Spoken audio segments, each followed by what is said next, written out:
الحلقة دي طبعا يعني أحب الحلقات لقلبي، لأن أنا مع أختي وصاحبتي وعشرة العمر نوران. ازيك يا نورة؟ ازيك يا محمد؟ عاملة ايه؟ الحمد لله تمام. كنت الحقيقة عاملة شغل حلو في الفترة دي، والحلقة بتاعتنا كانت اتشافت حلو وجاب عليها أسئلة كويسة. وقفتي ليه؟ بص، انا الفتره دي بصراحه وقفت عشان انا نفسي قصير، ما قدرتش اكمل. حسيت ان الموضوع متعب وطويل، وبعدين انا بقيت اعمل شغل كتير ومش حاسه ان انا بتشاف بالنسبه اللي انا فاكره ان انا كنت بتشاف بيه. غير ان انا اصلا كنت عامله الموضوع ده كله عشان هدف ان انا اشتغل في قناه كده معينه يعني، وكنا متفقين وكل حاجه. اقول له اعملي حاجه برنامج بس يبقى من فكرتك انتي. فقلت برنامج طبي ده اللي هعرف اتكلم فيه، اجيب فيه دكاتره، اجيب فيه ناس زيك. قلت هيبقى ده ايه اسهل حاجه اعرف اعمل محتوى كبير. فبعد ما عملت خلاص وقدمت ورحت وفرحانه بقى انا رايحه خلاص، لقيتهم قالوا لي تمام حلو قوي بس احنا عندنا مشكله. قلت لهم ايه؟ قالوا لي انت لازم تدفعي هوا، يعني ادفع بقى انا ايه الموسم كله على حسابي، ولو جالي سبونسر يكملوا، ما جاش سبونسر خلاص بقى يبقى راح عليا. فبصراحه حسيت ان الموضوع بالنسبه لي محبط بعد انا بعمل عشان حاجه معينه، ولقيت اصلا ان انا برضو اللي هكمل على حسابي. فما حسيتش ان انا حابه اكمل، زهقت في النص كده. انا اصلا من الناس ما بتكملش حاجه لاخرها ابدا، ده عيب خطير فيا يعني. الفكرة اللي انت كنت عملتيها في وقتها ما كانش حد كتير عملها، والوقت هي انتشرت كتير قوي جدا. ما بقولك ايوه، انا كانت ايامها حلوه قوي. بس بص، انا من الناس اللي في الفتره دي كنت بهتم قوي بنظره الناس ليا. لو حد قال لي هو ايه اللي انتي بتعمليه ده، اتكسف انزل حلقات، اتكسف اتكلم مع دكاتره تانيين، خايفه من رد فعل الناس. ده برضو سبب من الاسباب اللي خلاني اقف الفتره دي، ان كنت خايفه ان حد يقول عليا اي كلام. كان مثلا في تعليقات بقى سلبيه كتير قوي، هو ايه اللي انت بتعمليه ده، هو انت هتشتغلي مذيعه؟ لهم هشتغل فعلا مذيعه، لان انا فعلا كنت بعمل حاجه لقناه معينه. والله هشتغل مذيعه، بس لسه المفروض ان انا اعمل حاجه دي بتاعتي انا. التعليقات دي هبطتني نوعا ما كده، خلتني يعني مش عايزه اكمل. ولقيت نفسي خلاص، قلت لا، هقف لحد كده. طب دلوقتي بقى لو احنا بنبص للموضوع بشكل تاني وبتعمليه النهارده، هل الكلمات السلبية دي هتوقفك تاني؟ لا خالص. مش عارفة ليه انا وقتها كنت مديه وداني ومحرجه من الناس ومستنيه ان الناس تقول عليا حلوه ولا وحشه. في خلال السنتين دول اتغيرت بقى. طب مش عارفه ايه اللي حصل.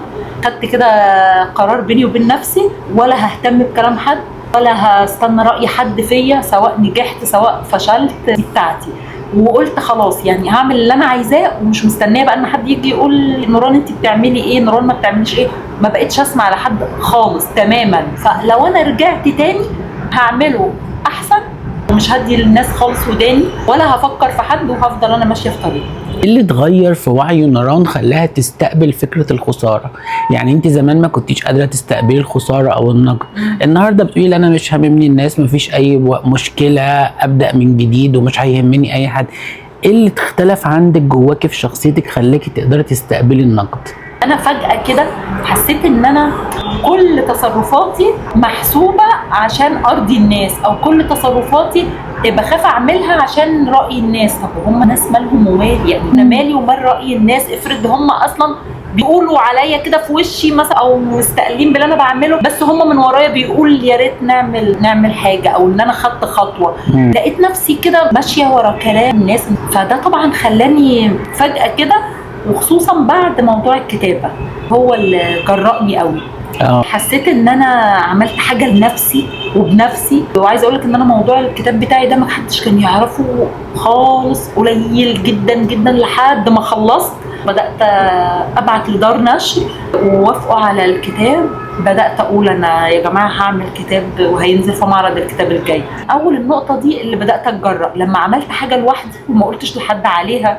مش موضوع بقى حسد وخوف والكلام لا، بس ان انا ما استنيتش اسمع. ما ده اللي ربنا بيقول واستعينوا على قضاء حوائجكم بالكتمان. انا بالزبط. ما استنيتش اسمع من حد يقول لي تكتبي بجد، بتكتبي من امتى، انت بتكتبي ايه. ما رضيتش اتكلم خالص في الموضوع غير لما اخلصه ويخلص تماما ويبقى خلاص هينزل. وبدات بقى اقول للناس الحته دي شجعتني قوي. يعني دي الفتره الفتره اللي انا كتبت فيها، وفعلا انا خدت جنب خالص، محدش كان يعرف عني حاجه. مش خدت جنب اعتزلت الناس، بس خدت جنب ان انا قعدت مع نفسي وركزت شويه وبدات ادي وقت لنفسي. انا على طول ما عنديش وقت بس ده لنفسي. صعب بالنسبه لك. جدا. انت شخصيه سوشيال قوي وبابليك وبتروحي واجتماعيه. بس بدات بقى ايه، يعني بقى لي برضو فتره مقلله الموضوع ده. بروح وبخرج بس مش زي الاول، يعني بقيت ادي لنفسي كده وقت، اقعد اعمل حاجه، ابدا اكتب. يعني انا اكتر الوقت اللي انا بقعد فيه مع نفسي بكون بكتب. اسمحي لي بس النقطه دي هدخل منها في موضوع تاني ونرجع تاني للموضوع الاولاني.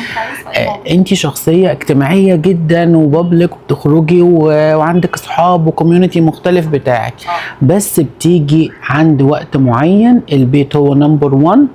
ايام معينه في الاسبوع مفيش اجتماعيات، ده الوقت ده لبيتي، وانا عارف ده من زمان.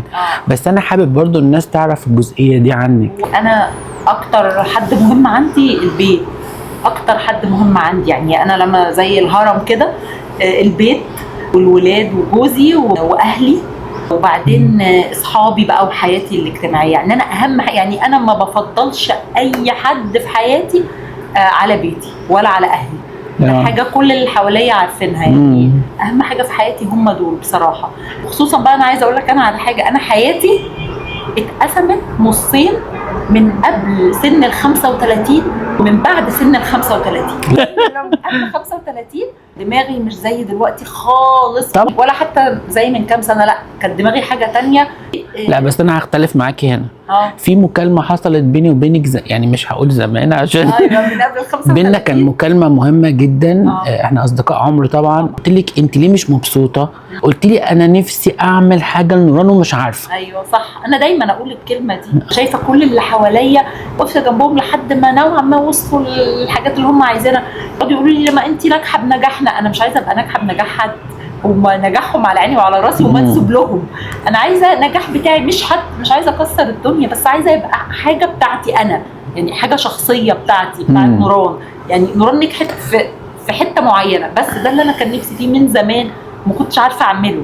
وعشان كده بقول لك انا قبل ال 35 كنت اجتماعيه اكتر من كده بكتير قوي. كان ليا اصحاب اكتر كمان بكتير، وكنت بخرج اكتر من كده. جيت كده عند سن معين حسيت ان انا عقلت، حسيت ان ايوه طبعا الواحد في سن كده معين ما بيبقاش حاسس بالمسؤوليه. انا حسيت بالمسؤوليه من بعد ال 35. حسيت ان انا مسؤوله، عندي اولويات لازم اعملها. يعني حتى بدات اهتم طبعا بالبيت اكتر بكتير. يعني لو رجع برضو بيا الزمن هيبقى اهتمامي زي دلوقتي، زي ما انا بهتم بيهم، زي ما انا بديهم دلوقتي. بس بقول الحمد لله ان انا فوق نضجت في وقت معين وما قعدتش ما طولتش اكتر من كده. الست اللي غرقانه في الخروجات والفاشن وضيعه وقتها في حاجات زي كده وسايبه جزء كبير من مؤسستها الصغيره الجميله اللي هو بيتها، تنصحيها بايه؟ ما اقدرش، مش هقدر اقول لها تعمل ايه وما تعملش ايه. اصل هي دلوقتي هي جوه الموضوع، مش شايفه زي ما انا كنت فتره من فترات جوه الموضوع ده ومش شايفه اللي حواليا. يعني انا رايي ان هي لو بصت على حياتها من بره هتلاقيها مش حلوه خالص، هتلاقيها مش مبسوطه بالخروجات دي. السعاده فعلا الحقيقيه لما بتبقى وسط الناس اللي انت بتحبهم بجد. بقول لك ما اقدرش احكم عليها، يمكن هي بتلاقي حبها في الناس اللي بره، لكن انا بلاقي حبي في بيتي. يعني انا بقدر اطلع حب وبيجي لي حب كده. تهدى، تشوف تهدى كلمه كويسه. تهدى تشوف ايه اللي هي عايزاه من الناس، ايه اللي هي عايزاه من الخروج، ايه اللي هي عايزاه من تستفيد ايه ايه اللي انت بتستفيده. يعني لما تقعد كده انت استفدت ايه؟ انت خرجت مبسوط ورجعت مثلا كويس، ولا انت اصلا خارج مهموم ورجعت مهموم برضو؟ ما دام انا مش راجعه مبسوطه يبقى خلاص مش هكرر الخروجه دي تاني. نروح بقى لحته تانية خالص. انت من الناس برضو اللي عندها العيله مهمه، ودلوقتي هم بيحاولوا يدمروا العيله ولمه الاخوات ولمه الاسره، بيحاولوا يدمروها في كل حاجه على قد لما بيقدروا في السوشيال ميديا. انت عندك العيله مهمه زي ما انت قلتي، وانا اشهد على ده. دايما انت ربطهم ببعض ودايما مع بعض. قولي ازاي للناس دلوقتي اللي هم بيحاولوا يدمروا ده؟ بشوف ان العيله دي رقم واحد في كل حاجه. يعني انا لولا اخواتي ولولا عيلتي لا انا ما كنتش بقيت نوران. يعني هم اللي بيقفوا معايا، هم اللي بيسندوني، هم اللي بيدوني اي تشجيع في اي خطوه بعملها. انا لو عملت اي حاجه هم بيشجعوني تشجيع فظيع بجد. يعني انا مش عارفه من غير اخواتي ومن غير ربنا يخليهم دول كنت لان هم فعلا ربنا معوضني بيهم. يعني انا بابايا ومامتي توفوا ورا بعض، ما توفوش وانا صغيره، بس برضو وفاتهم كانت صدمه كبيره لينا يعني، وانا كنت متعلقه بيهم قوي. ربنا حط لي مثلا نسرين اختي دي هي ونيره مكان ماما الله يرحمها بالظبط، شايلين همي، بيعملوا لي كل حاجه. نيره على طول بتكلمني، نسرين لو في اي حاجه تبقى معايا، ومحمد مكان بابا الله يرحمه. فيعني ما حسسنيش انا مثلا ماليش اب، ان اخويا برضو اتوفى فان انا ماليش حد. لا يعني كانوا معايا بصراحه في حياتي حاجه مهمه قوي. فيمكن ده اللي غيرني اكتر بعد وفاه بابا وماما واخويا الله يرحمه. اتغيرت خالص، حسيت ان الدنيا دي تافهه قوي، حسيت ان مفيش حاجه تسوى. فعلا الفقد هو اللي غيرني، هو اللي خلى النسخه الاحسن من نوران تطلع. لو هتبعتي دلوقتي مسج لكل واحد من اللي انت ذكرتيهم دول، مسج في كلمه واحده بس، هقولهم لك بقى بالترتيب. بابا تقولي له ايه؟ وحشتني. ماما؟ مفتقده مكالماتنا جدا، كنا بنقعد نرغي في التليفون كتير قوي عشان انا في بلد وهي في بلد. حتى لحد دلوقتي اقعد اقول ايه ده لو ماما عايشه كان زماني قلت لها كلام كتير. واقعد بقى يعني اتخيل ان انا بقول لماما كان ردود فعلها حلوه قوي وتضحك، كنت تقول يا نهار ابيض هي عملت كده وتنفعل معايا قوي حتى لو الموضوع ما يخصهاش. بس عارف الناس اللي هي تديك كده اهتمام وانت بتتكلم. فانا مفتقده قوي مكالماتنا. نادر واقول له ما لحقتش اشبع منه. حبيبي مات صغير فيعني وحشني برضه. نيرة ربنا يديها طول العمر، دي احلى حاجه في حياتي، اكتر حد بيضحكني، نرغي مع بعض بقى دي بالساعات انا وهي، يعني كاننا عايشين مع بعض، تفاصيل حياتها تفاصيل حياتي، كل حاجه بنحكي لبعض، حتى الاكلات هتعملي ايه النهارده انا عملت كده. لا انا ونيرة مع بعض 24 ساعه. والنسرين؟ لا نسرين دي في حته بقى هي خالص. نسرين دي يعني طمعانه في جدعنه الدنيا كلها بجد، بس مش عشان اختي بس هي كده. لا انا عارف مع الناس كلها.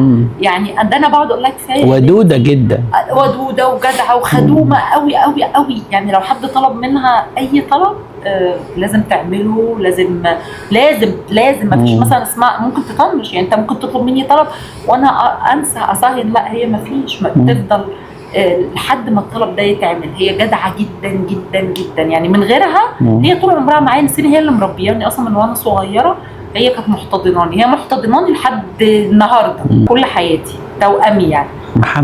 محمد اطيب راجل في العالم، طيب جدا، حنين كمان. انا كل ما بعيش معاه اكتر كل ما بفهمه اكتر. يعني احنا متجوزين بقالنا فتره كبيره جدا، كل سنه عن سنه بكتشفه اكتر، بكتشف ان هو قد ايه متربي، ابن اصول، عارف يعني ايه ست، عارف يعني ايه يحترم الست اللي معاه، يكبرها، ما يقللش من نجاحها، ما يتفهش من اللي هي بتعمله. دي كلها حاجات يعني قليل قوي ما بتلاقيها. لا قليل جدا.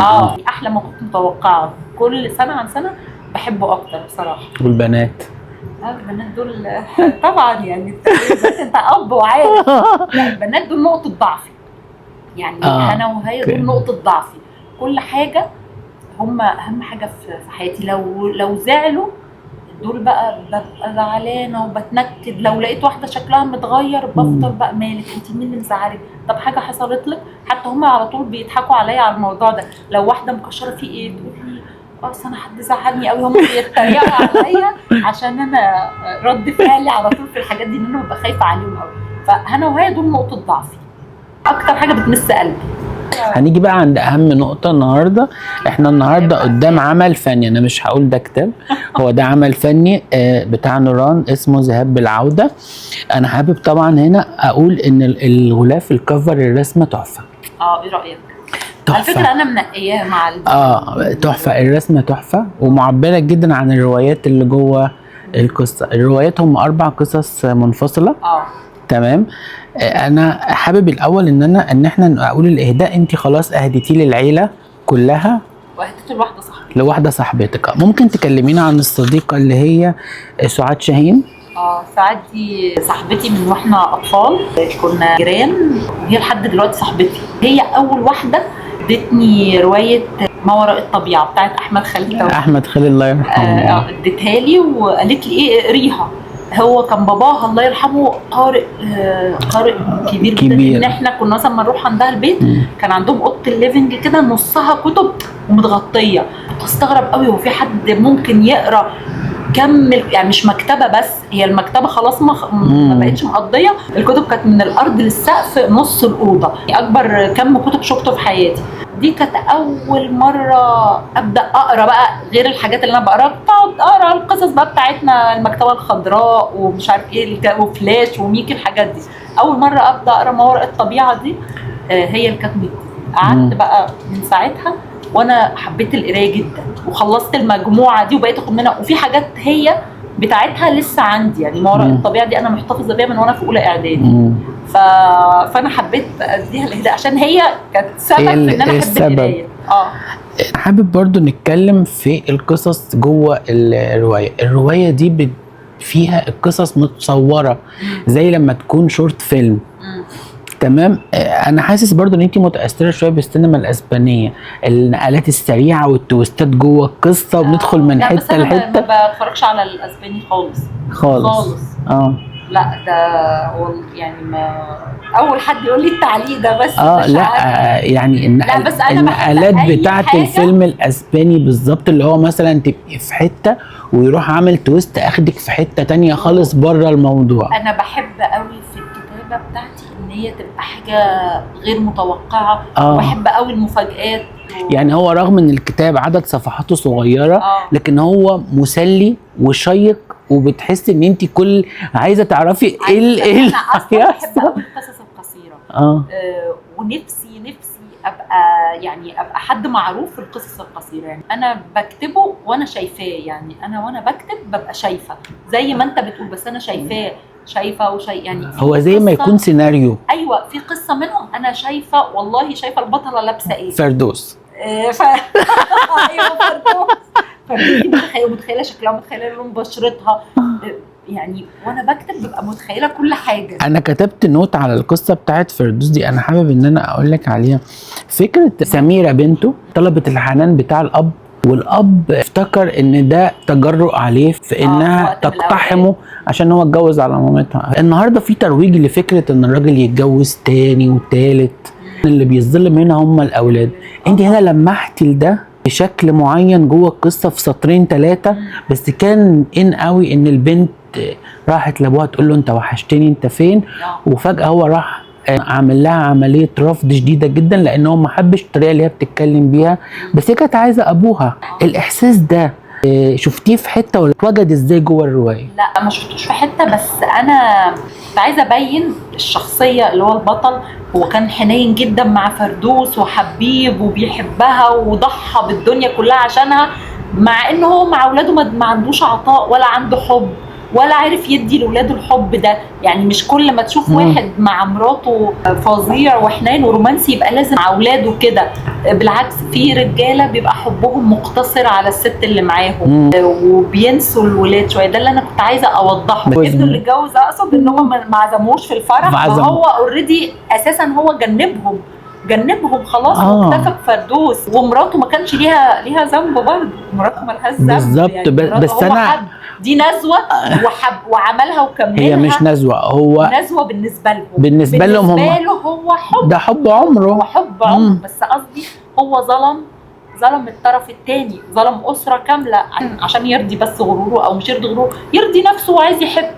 يعني المفروض بقى لما تيجي تحب توازن، تشوف انت هتأذي مين وهتنفع مين. ما ينفعش ان انت تبقى جاي على حد عشان انت تنبسط تقول طب ما انا عمري ضاع. طب ما هم كمان عمرهم ضاع معاك. صح طبعا 100%. بس انا فردوس دي شفتها بلحم ودم، يعني انا حاسس ان هي حقيقيه، شخصيه حقيقيه. انا كنت بشوفها لابسه عبايه بنص كم، متخيله شكلها. طب انت ممكن تشوفي ان ست تضحي بامومتها عشان خاطر تعيش مع الراجل اللي بتحبه؟ ده طبيعي.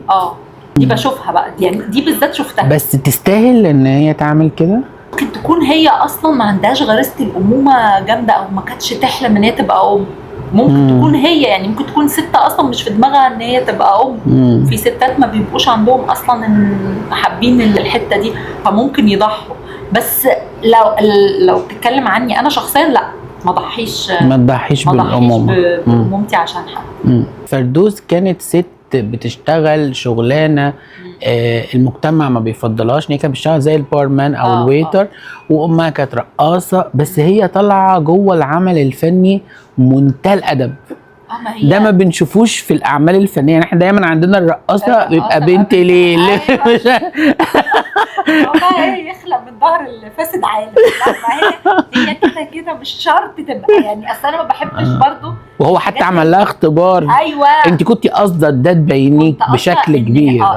ان هو يشوف لما تشوف صاحبه اللي هيحصل، وصاحبه ياخدها وان هو يتكلم معاها. لكن اصل دايما يطلعوا في الروايات ان دايما البنت سهله ايه وبتبيع نفسها. لا، هي مش هتبيع نفسها، هي بنت عادي محترمه، ظروفها وحشه بس محترمه. ايه اللي يخلي ده يبقى عكس ده؟ بس هي فعلا شخصيتها كده، هي كمان ذكيه، هي عايزه تعمل لنفسها حياه، عايزه تبقى حد، مش عايزه تبقى بنت وخلاص مجرد ان هي تبقى تجربه وتعدي. لا، هي عايزه تبقى واحده في حياه حد. المشهد الدرامي وهي بقى، انا مش عايز احرق الروايه عشان اللي بيتفرج عليه، المشهد الدرامي في النهايه بتاعته وهي اخده روب جوزها وحضناه في العوامه. ده انا حسيت ان انا بتفرج على فيلم، والمشهد ده جاي سلو موشن وانتي مطلعه الروب ايوه وحضناه. بص، هي خسرت اكتر حاجتين، هي خسرته والعوامه. العوامه رمز. العوامه ده رمز ان هي كويس ان انت بقى ان هي دي اكتر حاجه كانت بتحبها طول عمرها، العوامه وان هي متعلقه بالعوامه عشان مامتها. فان العوامه دي حاجه كبيره قوي. لما جم يطلعوها منها هي ماتت. يعني صحيت تاني يوم جم يصحوها لقوها ميته. فهي فعلا العوامه رمز. فقدت اهم اتنين، جوزها والعوامه اللي كانت عايشه فيه، اللي هو البيت او الحاجه اللي بتحتويها. هو احنا عندنا ده في الطاقه اسمه التعلق. هي كانت متعلقه جدا بالعوامه، ومتعلقه جدا العوامه دي المفروض شافت فيها احلى ايام حياتها، وشافت فيها شبابها وحفلاتها اللي كانت بتعملها، فطبيعي تتعلق بيها. وصفتي الاب في جزء من الروايه بانه بيعمل حاجه اسمها التنطع. النماذج اللي في حياتي من الرجاله كانوا رجاله كويسين جدا، فانا طلعت شايفه ان الراجل حد كويس قوي. لما كنا نيجي نحكي لك موضوع او حكايه تقولي لا، او الراجل وده بيتعب وخليكي جنبه. ايوه، انا دايما يعني انا كنت شايفه بابايا الله يرحمه حد جميل قوي وطيب ودمه خفيف يعني حاجه كده حلوه. الحمد لله ربنا كرمني برضو بجوزي كده. الشخصيات اللي في حياتي الرجاله اللي اثرت كلها كويسه، فمش عارفه اشوف ان الراجل يبقى حد وحش، او انا حرام برضو ان انا اعمم. في رجاله طبعا وحشه، بس انت مش بتعملي. في ناس بتعمل الموضوع ده عشان تاخد ترند او عشان تاخد حاجه. انت طبيعتك كده، بس مطلعه الراجل زي الزفت في الروايه. هو انا اكتبت شخصيتي. طبعا. انا حتى كل اللي انا متفاجئ جدا. ده انا اصحابي بقى القريبين قوي يعني زيك انت برضو صديق مقرب، بس كل اللي يشوف الروايه او يقراها، انت يا نوران ازاي؟ ايه ده؟ يا دي شخصيتك بجد؟ وانت ايه الافكار؟ انت ازاي عندك حاجات كده من جوه؟ احنا فاكرين ان انت لما تكتبي كانوا فاكرين ان انا اكتب حاجه كوميدي، حاجه وانا الصراحه حاجه لايت كده، بس ما اللي جوايا اللي بيطلع كله كده. وامنيه بقى الخدامه اللي هي راحت من بيت ابوها وهي لسه مراهقه وداها عندها، ايه اللي خلاها ترجع للمحامي في الاخر؟ ما هو بقى راح تنتقم برضو؟ لا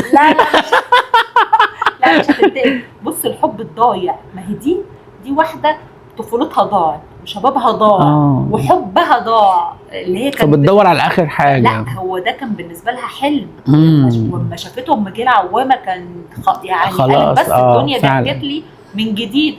لما شافته مع مراته مره تانية اتصدمت، يعني ما بقاش لها حد في الدنيا، والدنيا عند حسين ابن عمي، لان هو ما اعترفش بيها. ما اعترفش بيها. هي عايزه يعني تشوف في عينه لاخر مره حتى نظره اهتمام، يعني اللي هي كان نفسها طول عمرها فيها، فتشوفها بقى دلوقتي اكيد مش هيخذلها بقى خلاص، هي مش عايزه منه حاجه. هتقعد معاه وخلاص. دي طبعا كانت الروايه الثانيه في الكتاب بتاعك. الروايه الاولى يعني لما انا قريتها انا لقيتك ان انت في قانون في الطاقه اسمه قانون الكارما، اللي هو الجزاء من جنس العمل، او كما أنا تدين عارفة، تدان. بس انا عايزاك توضح لي ازاي انا عملتها. انت بقى على طول الولد شاف امه مش عارف ايه، راح انتقم لها من بنت عمه، راح انتقم من خاله في بنته. بس هو في الاول انت ما تعرفش هو انا ما اعرفش، ولا اتفاجئ ان هو طلع بينتقم منها، وطلع ان الانتقام ده قايم على مرض نفسي للام، وبعد كده بنتها بتربيها على اساس تروح تنتقم لها. وهي سابت، ما هي سابت بقى. ايه ده محمد سامي بقى.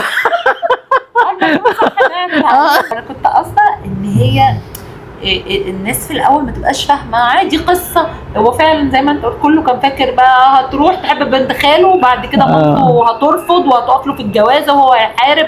لا، هو الموضوع ان هو رايح وعارف هو بيعمل ايه. استوقفني مشهد الام اللي هي لابسه لبس رص جدا مش مناسب، مبهدله، بشوفها في الشارع احيانا. ايوه، عارف الستات اللي بنشوفهم يعني نحس ان هم مش مظبوطين، دماغهم فيها حاجه وصوتهم عالي وبيتخانقوا. انت ما تعرضتش قبل كده ان في ست اتخانقت معاك؟ انا كنت لسه ماشيه والله امبارح او اول امبارح، واحده ست راكبه عربيه وقاعده تزمر ورايا وانا مش عارفه.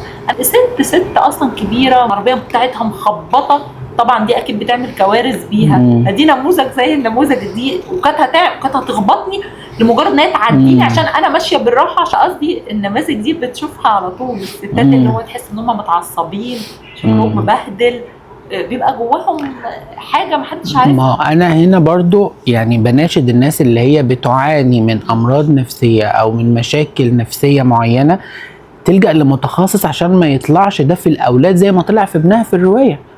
يعني ابنها طلع دكتور بس عنده حس انتقامي عالي جدا، وكمان ذكائه شديد جدا، فانتقم بذكاء شديد جدا، فانتقم من الخال ومن البنت. هو دمر العيله كلها. بص احنا في تقدم قد ايه، بس احنا ما بنعترفش بالمرض النفسي لحد دلوقتي. واللي بيتعب نفسيا ده بيبقى كانه برضه وصمه عار. مهما وصلنا لتقدم ومهما وصلنا ان احنا ناس منفتحه، لا احنا كده، احنا الشعب بتاعنا كده. يعني لما تقول لحد انا بروح عند دكتور نفسي، من تحت لتحت كده يضحك عليك. هو كده احنا ما عندناش حته تقبل بتاع المرض النفسي. يعني ممكن تروح تتكلم مع حد، بس لما يعرفوا ان انت مريض، مع ان عادي يعني مش حاجه عيب. ذهاب بالعوده، ايه الخطوات اللي طلع بيها للنور؟ كنت لوحدي تماما، ما كنتش عايزه اعرف حد خالص. ده اللي طلع له النور، ان انا بعدت خالص عن الناس. قعدت مع نفسي كده فتره اعمل حاجه ليا. كان نفسي اعمل حاجه ليا زي ما قلت لك في الاول. كنت باخد رايها نيره طبعا. تحكي حلو قوي. ده لو حكيت لك حكايه انت مش هتبقى عايزها تخلص من كتر ما انت متشوق. هي بتحكي ده حقيقة. فهي بتعرف تحكي، وهي كمان بتكتب. يعني نيره عملت كتابين وفي كتاب ثالث كمان بس لسه ما اتنشرش. قالت لك ايه لما شافت الاعمال الفنيه اللي انت عاملاها؟ فرحت جدا جدا. كنت متخيل ان انت هتتكلمي في العلاقات، وده اللي حصل. انت اتكلمتي فعلا في العلاقات، بس مش العلاقات الشائكه، بس سسبنس بقى. فيها حاجه انت مش هتتوقعها. انت كنت قاصده ان الكتاب يبقى عدد صفحاته صغيره، لان طبعا دلوقتي الناس ما بتحبش تقرا كتير. انا دلوقتي اصلا انا يعني بدات اكتب في وقت ده تحدي جامد جدا. الناس ما بتقراش، الناس ما بقتش تحب القرايه، يعني مش زي زمان. يعني انا بحب القرايه. في كام واحد بيحب، انت مثلا بتحب القرايه، في كام واحد بيحبوا القرايه، لكن دلوقتي ما فيش، الناس ما بقتش تقرا. يعني انا بعمل كتبي في وقت اصلا الناس ما بتقراش فيه، بس انا بعتمد على الناس اللي بيحبوني. انا عايز اقول برضو حاجه للقارئ، هو هيمسك كتاب صغير مش هيبقى ممل. احنا مش بنعمل تسويق للكتاب، الكتاب بيتباع بقاله سنه وموجود في المكتبات، مسلي جدا. يعني لو حد بيحب التسليه. انا كنت قاصده ان عدد صفحاته يبقى قصير، لان انا لسه ما كنتش معروفه، مش عايزه حد يمسك الكتاب يزهق منه في الاول. وفي ميزه حلوه، فيهوش حشو. ايه الافلام اللي انت بتحبي تتفرجي عليها؟ يعني الكاتب دايما بيبقى التغذيه العقليه بتاعته او الخيال بتاعه بيبقى مبني على الافلام، على القراءات الكتير. انا بحب اقرا نجيب محفوظ، حسين عبد القدوس، يوسف ادريس، في القديم. بقعد اقرا حاجات نجيب محفوظ وابقى مستغربه ايه الخيال ده، ايه الابداع اللي هو كان بيكتب، جاب الحاجات دي منين يعني. والجديد بحب احمد مراد، محمد صادق. محمد صادق جميل. الافلام بقى لا، انا ذوقي متنوع، يعني مش بحب حاجه معينه، بس انا بحب دايما الحاجه اللي فيها سسبنس، الحاجه اللي مش متوقعه، يعني زي ملاك اسكندريه، فاكر فيلم ملاك اسكندريه؟ يعني اللي هو يحصل حاجه كده تطلع ان هي. انت حاليا في الوقت الحالي عندك نشاط اجتماعي، بتشتركي في جمعيه كبيره من الجمعيات الخدميه في اسكندريه وهي جمعيه روتري. انتمائك للجمعيه دي قريب او من فتره وبتشتغلي وبتعملي بشوفك حاضره ايفنتات وكذا وكذا، قولي لنا نشاط الجمعيه دي بتعمل ايه؟ الجمعيه دي عباره عن جمعيه خيريه، خير على مستوى واسع جدا. انا ما كنتش فاهمه اصلا الروتري ده، فهمينا يعني. انا ما كنتش، انا فاكره الروتري ده ستات بيلبسوا حلو ويروحوا ايفنتات ويروحوا يتصوروا ويروحوا يهيصوا ويعملوا حفلات. ده طول عمري فاكره ان اصلا ما اعرفش يعني ايه، وما كنتش ما كانش في دماغي هو ايه. بس بالعكس انا لما دخلت وسطهم انا اتفاجئت هم بيعملوا كميه خير انت مش متخيلها. بس فعلا الروتري ده بجد في مستوى الناس العاديين مظلوم جدا.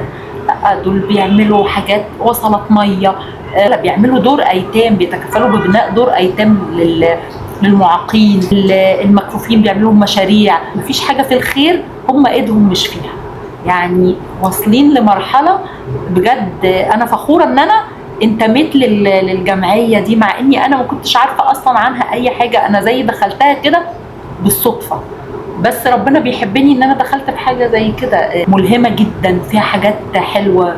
مفيش عمل خيري غير لما تلاقيه فعلا هم بيقدموه بطريقه حلوه قوي.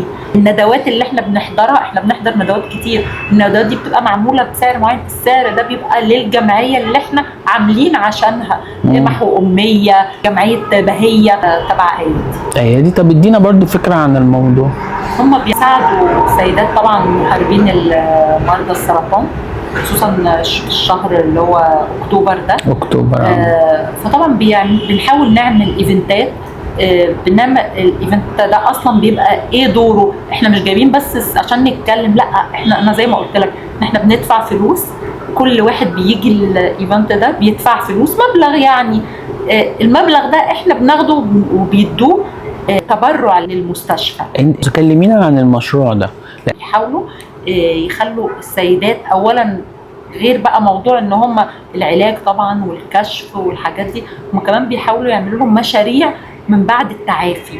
يعني انت بعد ده حلوه الفكره دي طبعا ان انت بعد ما تتعافى، وخلي بالك هي مصاريف المرض ده كبيره جدا جدا طبعا. هم بيعملوها للغير مقتدرين مجاني تماما.